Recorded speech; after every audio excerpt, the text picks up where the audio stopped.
Hello world, it's Birdo Prey 5, Qapla, and welcome to my review of Star Trek Discovery, Season 4, Episode 1, Kobayashi Maru.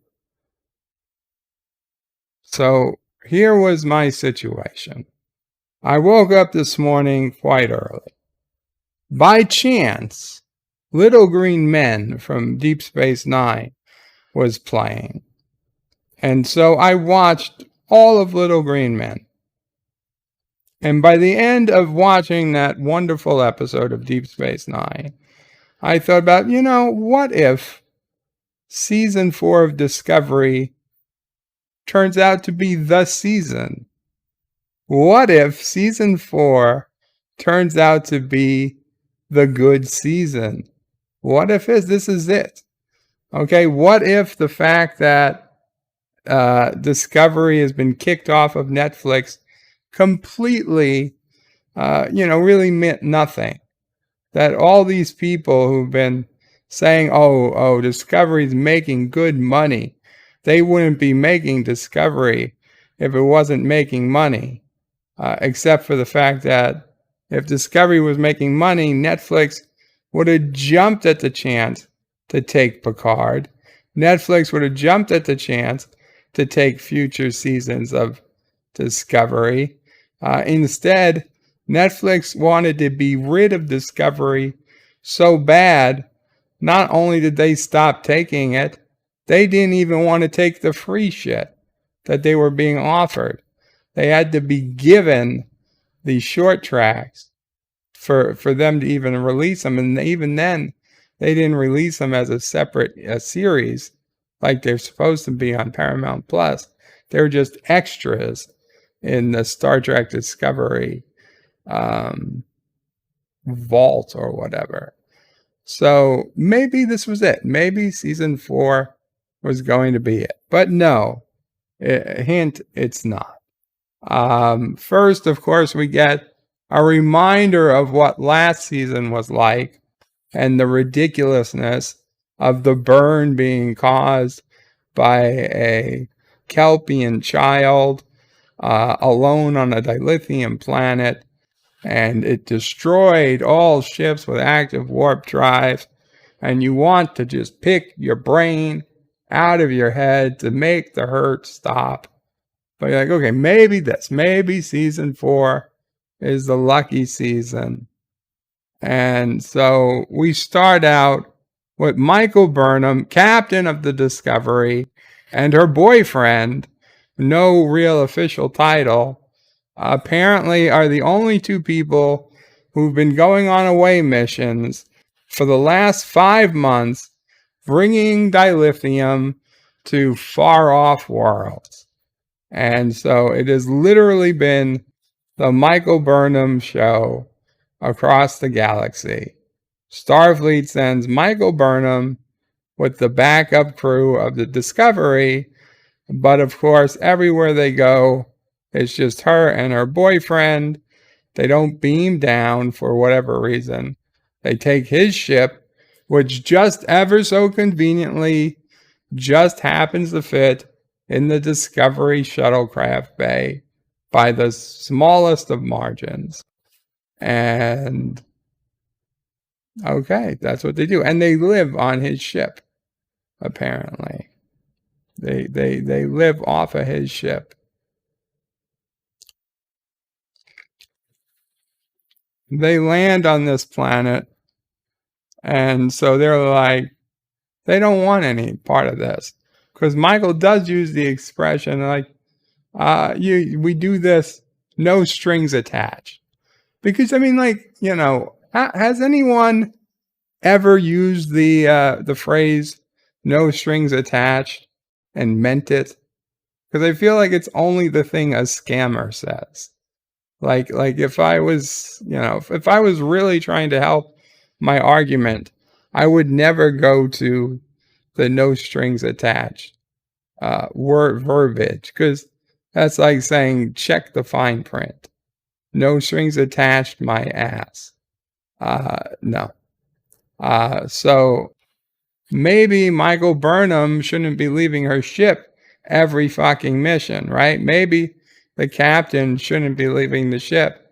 And maybe she shouldn't be going with her boyfriend if she does lose the ship. I mean, it seems like just a little bit of a conflict of interest. And now Michael's like, yeah, just do your empathy thing. Do your magic. And she's like, I don't think they want me to. Now there's been a mistake because they called Grudge a queen. And so they think this queen is being held hostage. And it's not a good opening. And the writing level is at best Star Trek Lower Decks. Like at one point Michael yells, "Why does there always have to be a cliff?" When later on we find out they parked a ship at the edge of a cliff. So maybe that's why there's always going to be a cliff, Michael. They parked the ship on the edge of a cliff. You parked the ship on the edge of a cliff. This is something, it was going to happen. Anyway, Michael's like, if we leave now, they'll never trust the Federation again. And Book is like correct in saying, no, we should leave and just come back when they're in a better mood. You can't do it.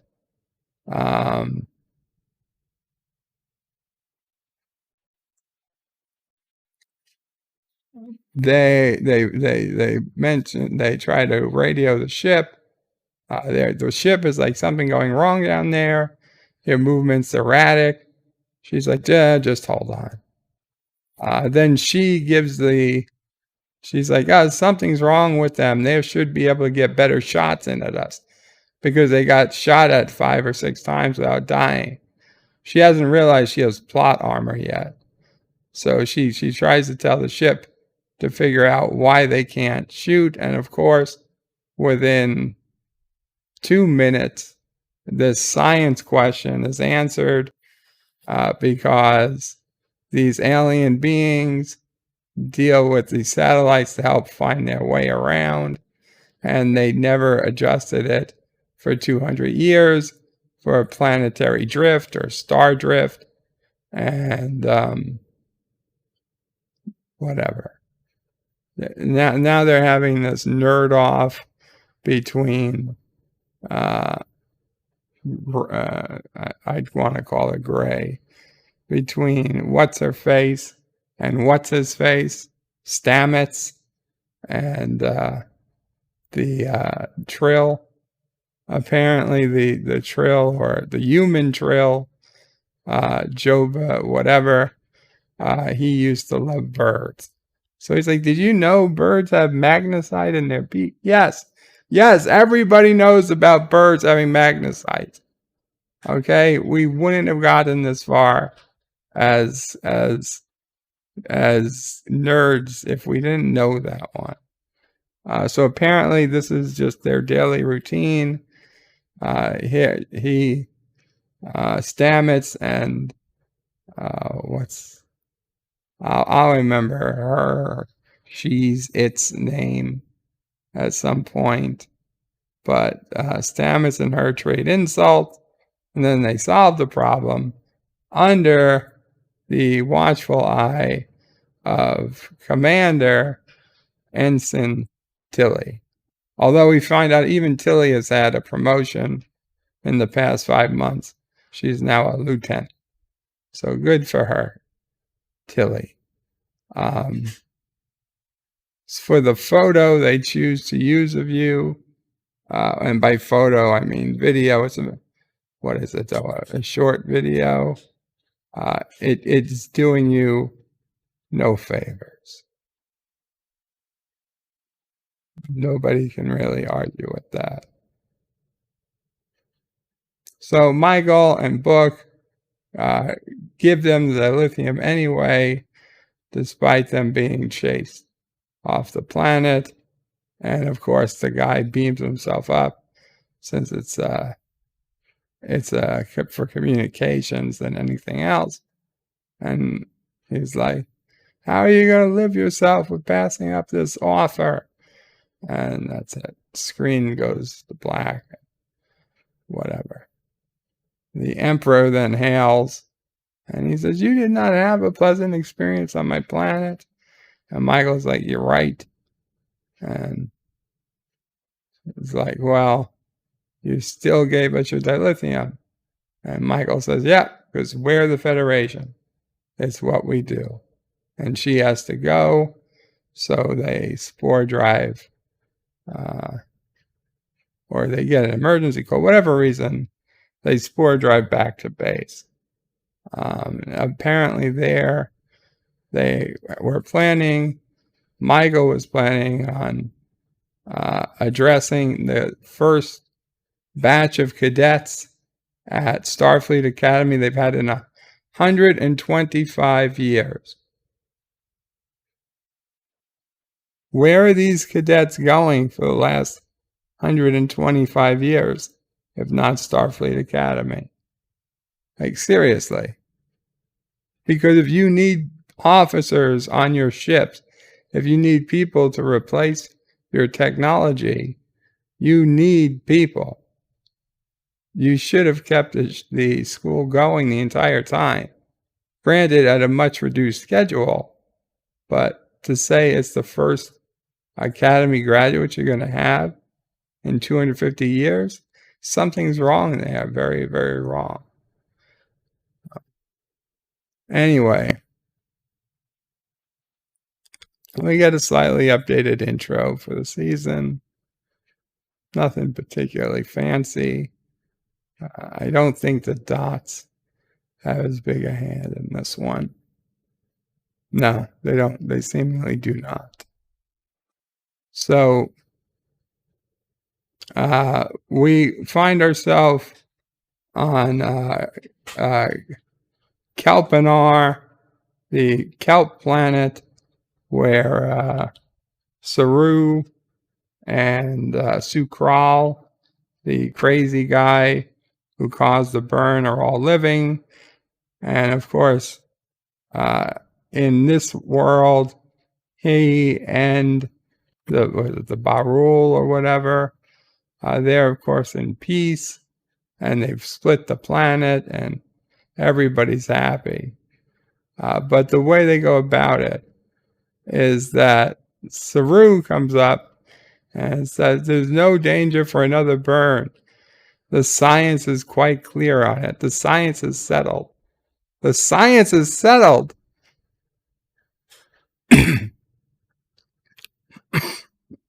How can the science be settled? They couldn't give me a good scientific reason for why the burn happened to begin with. But now Saru's like, the science is settled. It can never happen again. Let me tell you what they should have done. They should have put a bullet in Sakru. What was his name? Sakru. Whatever the fuck his name is. I'm sorry. Sukral. They should have put a bullet in him the moment they saw him. That's how you solve the problem. You can't solve the problem by having this crazy guy walking around who has some type of tune-in to the environment that he's in and affects it. Just take him in the back, shoot him in the back, like Garrick always said. It is the most safest time to do. And that's it. You're done. The needs of the many. Sorry, guy. The needs of the many outweigh the needs of the one. And your needs, nobody really gives a shit. Not after you killed like half the galaxy the first time you said. You didn't even know why. Just boom, gone. It's sad. Anyway, so the B plot for this episode, Book heading back to Queen Qiwan. Anyway, Book's going to his home planet, and he's going to watch this ceremony where his brother's nephew is going to become a warrior or whatever he's going to become, but it's going to be like, you know, you've got to, Michael tells him to go, and it's more important he see his his mother get the respect he deserves. Uh, of course, now Michael Burnham is getting pissed that she hasn't been invited to go to Qui-Gon with Book, but she'll get over it. Anyway, out of the entire size of the galaxy, which contains more planets with more stars than there are sands in the ocean, they just happen to be next to each other. Oh yes, the B plot for this episode is that there is some type of gravimetric cause that is destroying shuttlecraft, ships, shipyards, and Federation outposts. And in this case, Qui-Gon seems to have been destroyed. At the end of this episode, Book just gets onto Discovery, and moments later, they report that Qui-Gon is gone. This whole planet should have been wiped out by now. Crazy. So now we got a woman who's basically a politician. She's president, and in no way a stand-in for Hillary Rodham Clinton or anyone else. Mara Rillick is the new president of the Federation. Michael Burnham gets to introduce her. Everybody's clapping. Anyway, the Discovery gets sent on an emergency mission because there's this spaceship that's running out of control. And so there's no time to prep another ship. So Michael Burnham's got to go right now. And in completely logical fashion, Captain Trek, who is not Vulcan, but just, Captain Trek.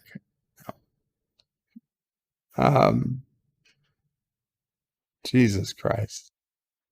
The president, who is apparently Cardassian, Bajoran, and human by the looks of her, decides she's going to go on Discovery with Michael to check out this problem. Michael later accuses her of coming on just to check a box. To check a box, the gall, the cojones of the writers to have Michael Burnham question the intention of, why are you coming on this flight? Is it just to check a box?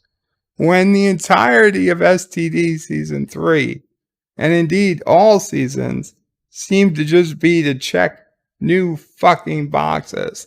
Even boxes we didn't know were there, or whatever. It's like, since when do you have to have only trans characters play trans characters? Why do only non-binary characters have to play non-binary characters? That doesn't even make sense. That's the definition of not acting. It's just pretending to be somebody who you are. And so we know that many of the decisions in this series has been only to check boxes. And it's even worse. It's even worse than you could imagine. Poor Tilly. I don't know what happened to Tilly. But I can assure you, if you did a graph of Tilly's size versus season number,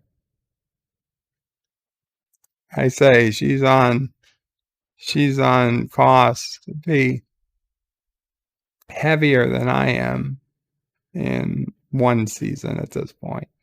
If there's a season 6, I wouldn't expect her to be anything less than 4'11" and 300 pounds.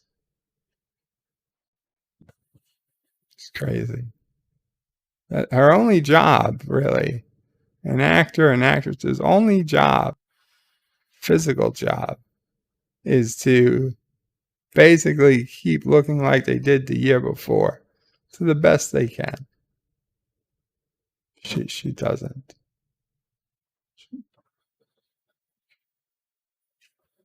She's not their best.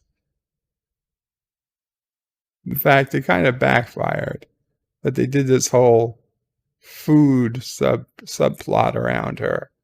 And originally Michael was getting her food that was supposed to be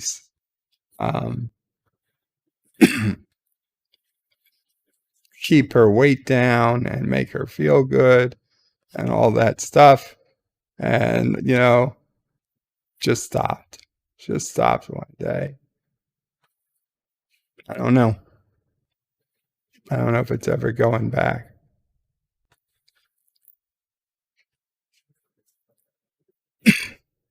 Okay, I'm going to admit, on the surface, it would seem I was wrong. We finally meet Admiral Vance's wife and child, and they do seem to be a woman and a child. I called it wrong.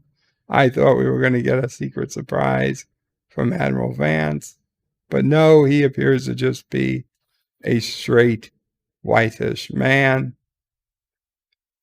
The other straight whitish man invented for this episode, of course, ends up dying. No giant surprise.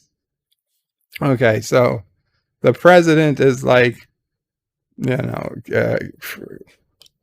Captain Burnham's like, you might want to hold on to something. Captain's like, no, I'll be fine. I used to fly cargo ships for my dad back in the day. So they have the station. It's spinning out of control. They don't know how to stop it. Well, I tell you how to stop it. One is just beam everybody the fuck out.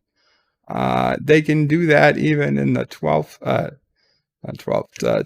century, 21st century.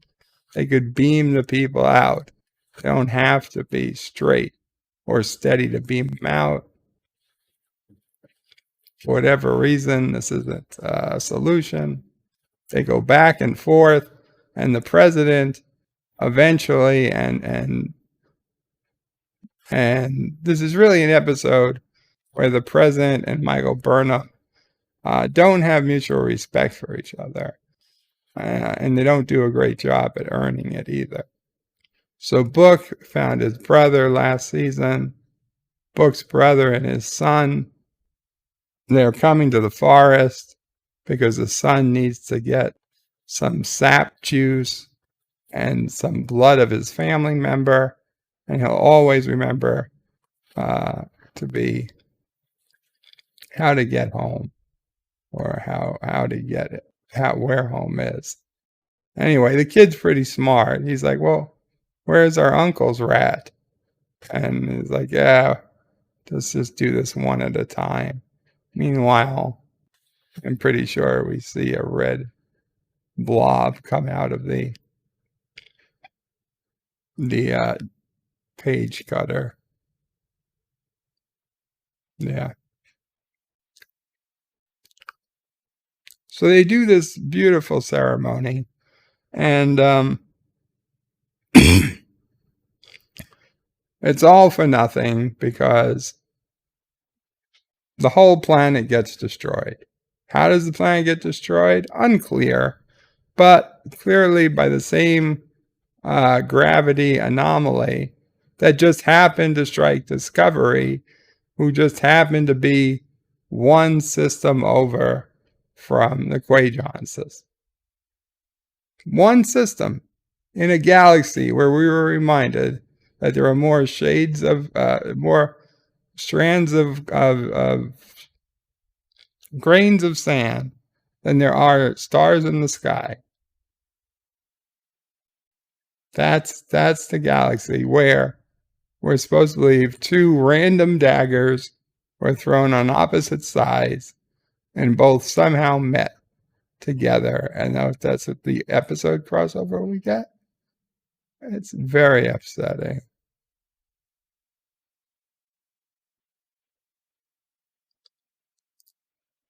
Anyway, did he? Because I didn't hear him ask.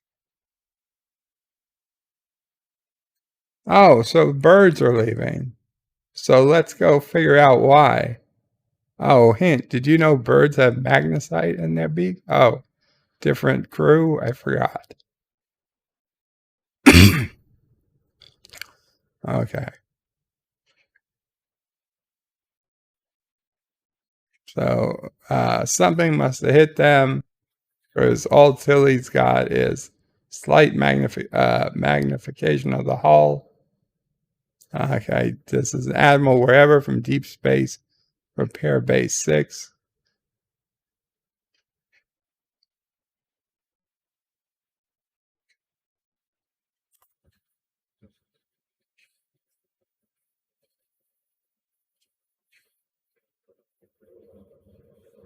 So now they're pretty sure a graviton distortion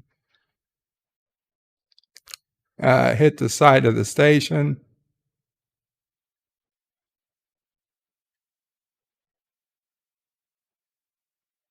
The president's with them, President Willard. So they were hit by something, they don't know what. So they found a bunch of reports on the bridge of Discovery or whatever ship they're supposed to be in. And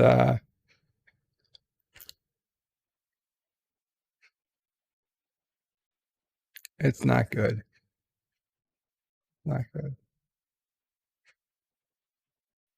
So he's like, if you could send engineers with programmable matter, we can fix this up real soon.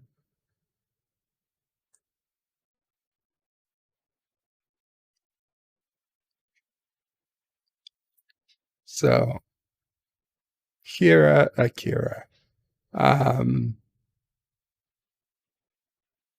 No, not Kelly. Let's try this a third time. Tilly. Tilly says, Michael asks, Tilly, how are you with replacing this? Tilly's like, I can do it, but if you want fast, you should have Penguin over there do it. Penguin now being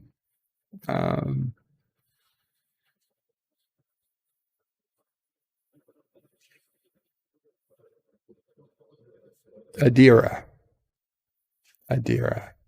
Adira, meanwhile, is talking to Gray on the bridge, even though Gray doesn't exist yet.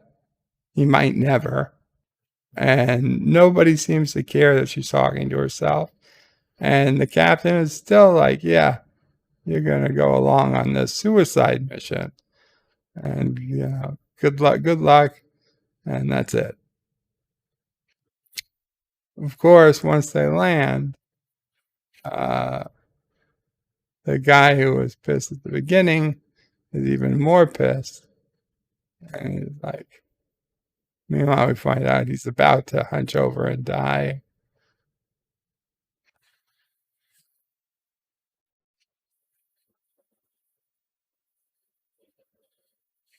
Anyway.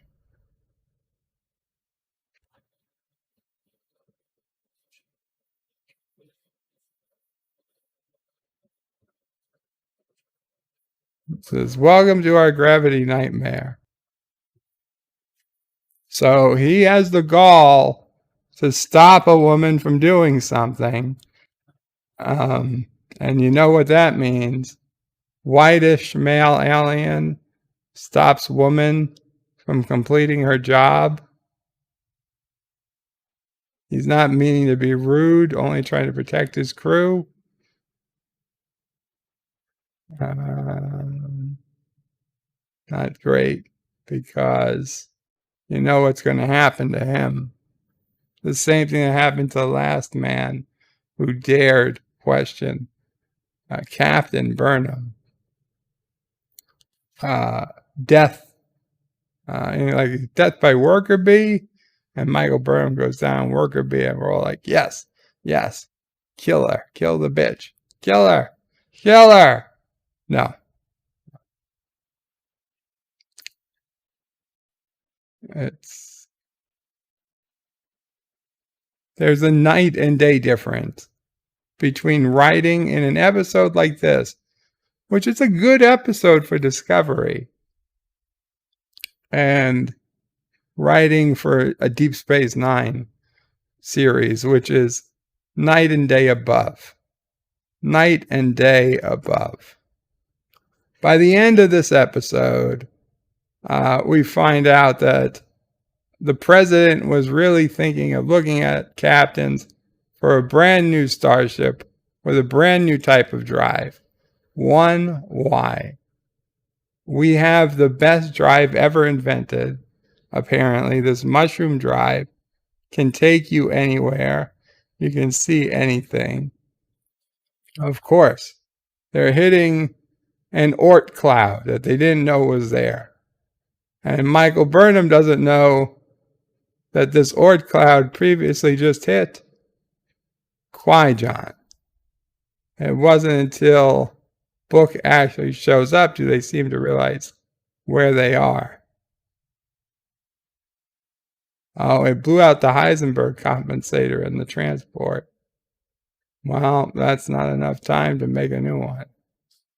Michael tells them to get everyone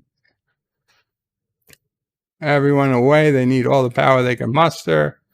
So, okay, back on the station, Michael says, we need all the spacesuits, everything we can carry. Now, there's this escape vessel, which we were told was only supposed to be a one-way trip, but apparently, um,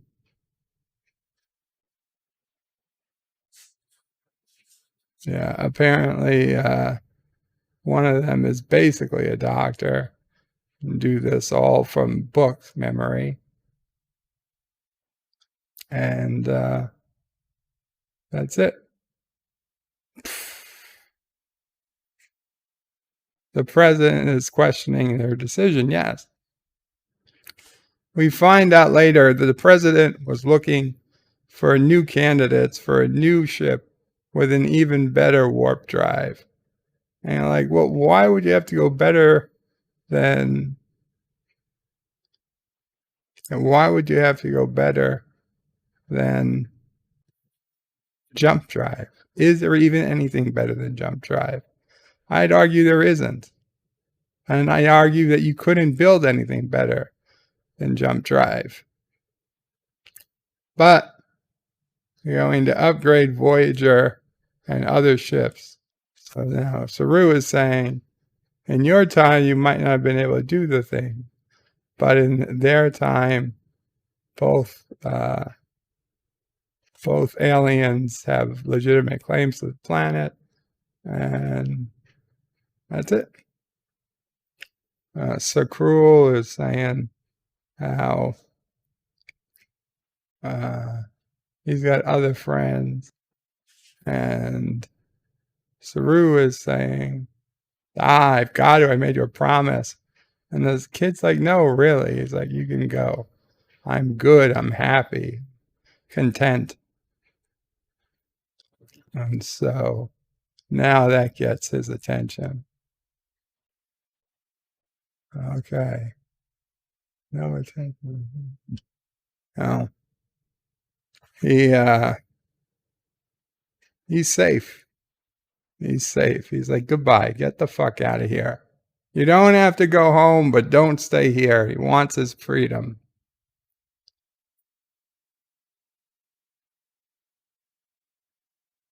Balance is possible.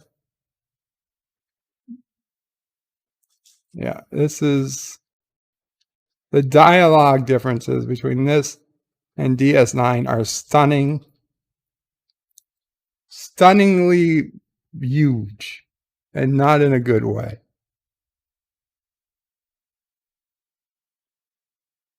Anyway,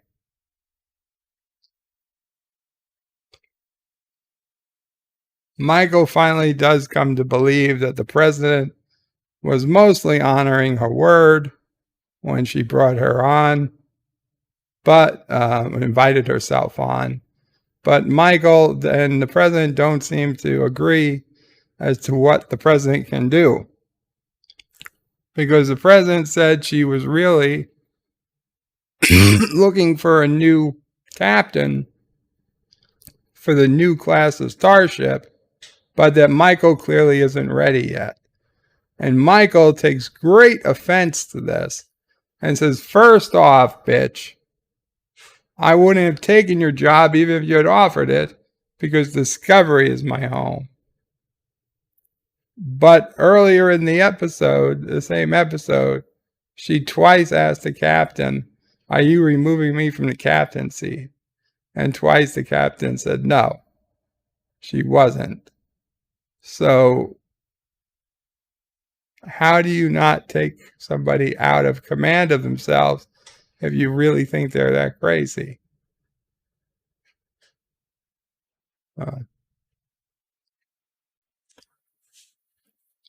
Poor guy, you know he's going to die during the rescue, and he does.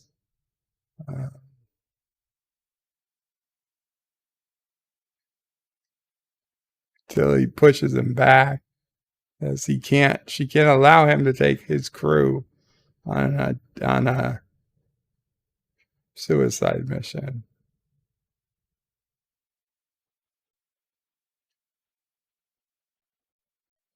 Anyway, earlier you saw the president was just looking at things. You couldn't tell what. Now we know she was probably reading the Wikipedia on his planet. She talks about freshwater oceans and giant fish. She never actually says she's been to the planet, but she does talk about it like she's been there.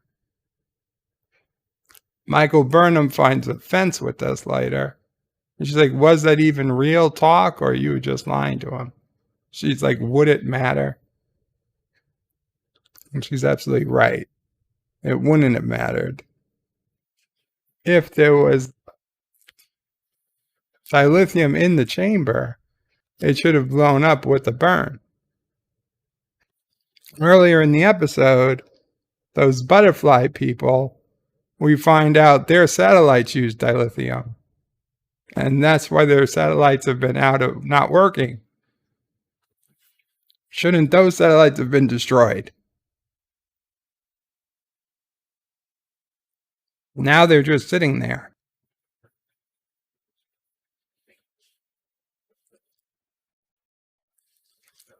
It leaves a lot for us to think about. But here's the thing. Come towards the end of this episode,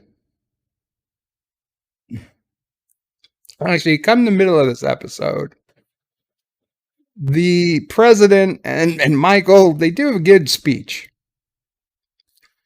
And I'm thinking, you know what? Are they returning to exploration? Because that's what this whole episode is about. Apologies, I'm still getting over my cold.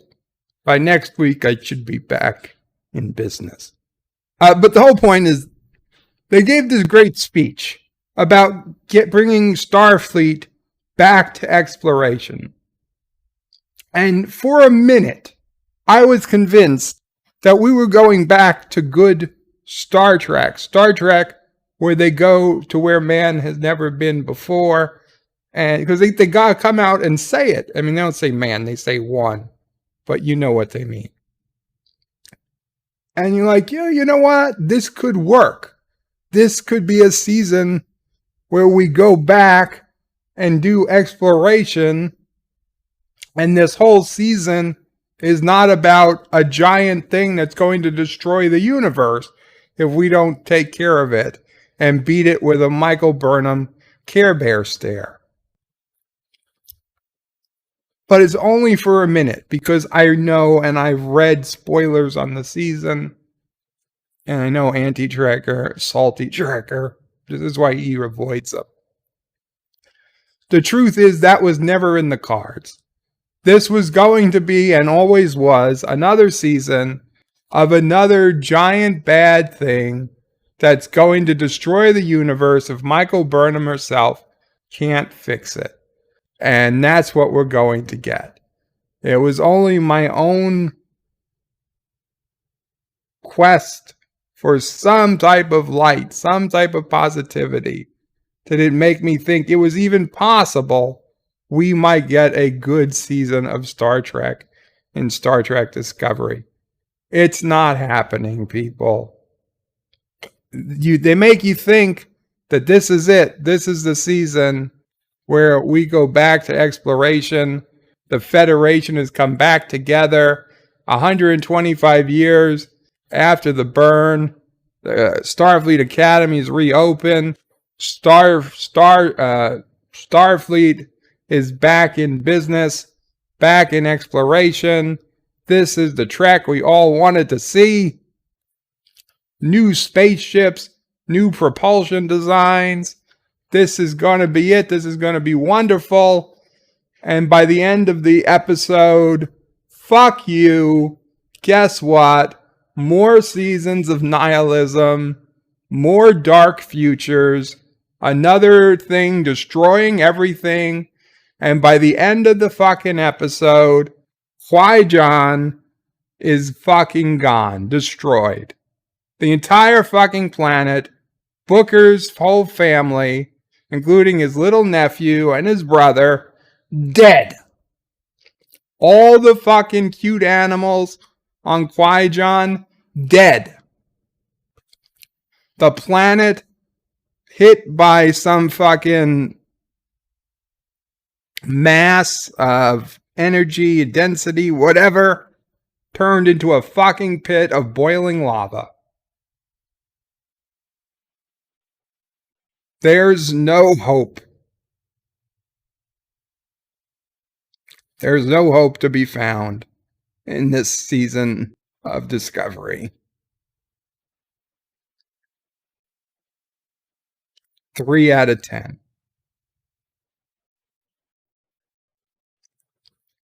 Another thing. This whole episode is named Kobayashi Maru. We're supposed to believe that nobody knows the Kobayashi Maru is rigged until they take it? What? The first time they give it, maybe. Ever since then, everybody knows there's no beating the Kobayashi Maru. You can't just rewrite that fucking history. You know the Kobayashi Maru can't be won going in.